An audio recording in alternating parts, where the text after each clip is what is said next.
Mabuhay! Maupay nga adlaw! Kumusta? I hope you and your family is doing great and in good health.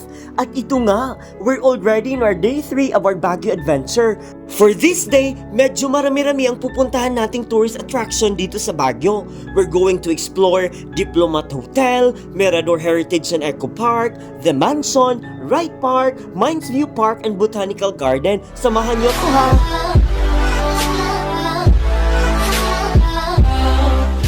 Pagkagising ko nga dito sa tinuluyan kong transient, ang Lims Baguio Transient Homes, ito ang bumungad sa akin. Wow naman! Good morning Baguio City! After kong mag-prepare for this trip, sumakay na nga ako ng taxi going to Diplomat Hotel. Medyo pricey ang pamasahe, ang layo din kasi. Pwede namang mag-jeep, pumunta ka lang sa likod ng Abanong Square, ride a jeepney going to Dominican Hill.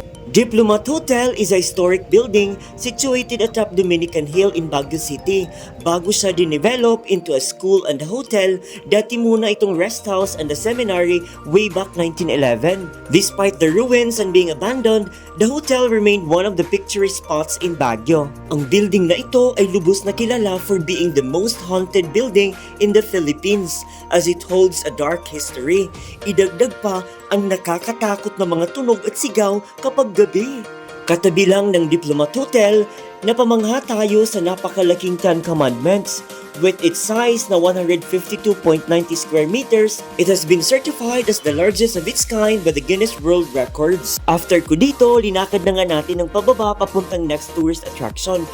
Welcome to Mirador Heritage and Eco Spirituality Park. The entrance fee pala is 100 pesos. First of the 25 attractions na ating pinuntahan dito sa park ay ang Arashima Bamboo Grove. Ang sarap ng hangin dito sa area na ito. Did you know that bamboo is a crucial element in the balance of oxygen and carbon dioxide in the atmosphere? Sunod nating binaybay ang Manrasa Rock Gardens. Pwede ka muna ditong umupo at magpahinga, kakapagod kasing akyat babang lakaran. Nang makita nga natin ang signage papuntang Mirador Peace Memorial, tinungo na nga natin ito. Ito kasi ang pinaka-famous na attraction dito sa park dahil nga sikat ito sa mga turista. Nang marating natin ito, marami nang nagpapakuha ng photos for social media posts. Halatang ang sikat ito, kay raming mga tao ang nakapila. Before exit, nagtungo muna tayo sa Our Lady of Lourdes Grotto. I came here to utter my prayers and thanksgiving to God and Mama Mary for the many blessings received as well as safe exploration dito sa Baguio. This grotto is a Catholic shrine that sits on Mirador Hill. I feel blessed by doing this. Moving forward to our next destination, we rode a taxi again, going to Mines View Park. Ang dami ng turista nang makarating tayo dito. Yung iba, galing pa ng Visayas at Mindanao. Ang Mines View Park is one of the famous tourist spots across Baguio, packed with shops selling snacks, trinkets, botanical items, kagaya nitong dinaraanan natin. Sikat din ito for picture-taking services with traditional Igorot clothes, horses, dogs, and more are also available in the lower half of the park. The park also overlooks nearby mountains, forests, and Itugan's abandoned mine. On this area, dito tayo nag-rent ng Cordillera attire for 50 pesos. This is owned by the Mines View Senior Citizens Association. In-enjoy nga natin ang pagsuot ng attire na ito. Ang traditional clothing na ito ng mga Igorot ay hindi lamang ginagamit upang pawiin ang lamig, but it is also a symbol of their culture and identity. This park isn't just a location to enjoy the view, it has become a shopping spot for plants. Sunod nating pinuntahan ang The Mansion. The Mansion House is a popular spot in Baguio City. It is known for its rich history and beautiful architecture. The Mansion House was originally built in 1908 para gawin itong tahanan ng American Governor General ng Philippines. Kaharap lang nito, tinawid na natin ang Wright Park. The main feature of the Wright Park is an elongated pool of water with pine trees on both sides. It is called the Pool of Pines kasi nga the water reflects the pine trees on both sides. Dinakad na nga natin ang papuntang next tourist spot. Bago pa man natin marating ang Botanical Garden, we pass by another entrance to Wright Park. Dito makikita mo ang iba't ibang items for sale kagaya ng souvenirs, snacks, and plants. Dito rin pwede kang mag-horseback riding. Pagkarating nga natin ng Botanical Garden, napakarami ng tourists ang nakapila. Before you are admitted inside, you need to pay 100 peso for entrance fee. May discount pala pag taga Baguio ka. The Baguio Botanical Garden is one of the green parks in the City of Pines.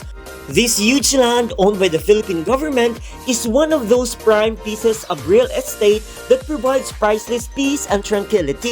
This is an interesting garden with many unique species of plants, epiphytes, trees, orchids, mosses, vines, bromeliads, and cacti.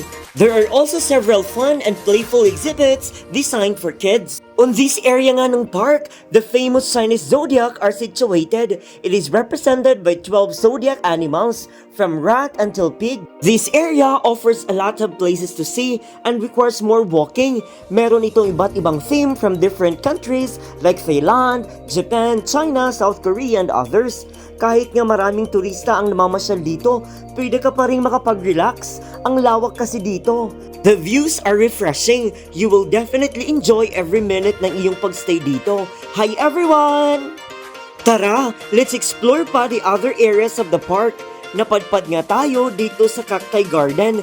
Wow, napakaraming species of cactus. Did you know that cactus has approximately 1,750 known species? Ibang ang species ng cactus dito mo lang makikita. Napakaganda at nakaka-amaze nga naman.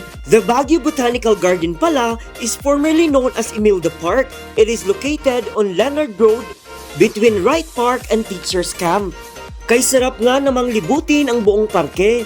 Talagang busog na busog ang iyong mata sa magagandang tanawin dito. Yung ibang turista nga, nakailang balik na dito. Kay ganda nga raw balik-balikan ang napakagandang view ng park na ito. After ko dito, dumiretso na ako ng SM Baguio. Tamang tambay lang sa view deck ng mall. Talagang sulit ang lahat ng napuntahan ko this day. See you sa last day ng ating Baguio adventure. Bye for now!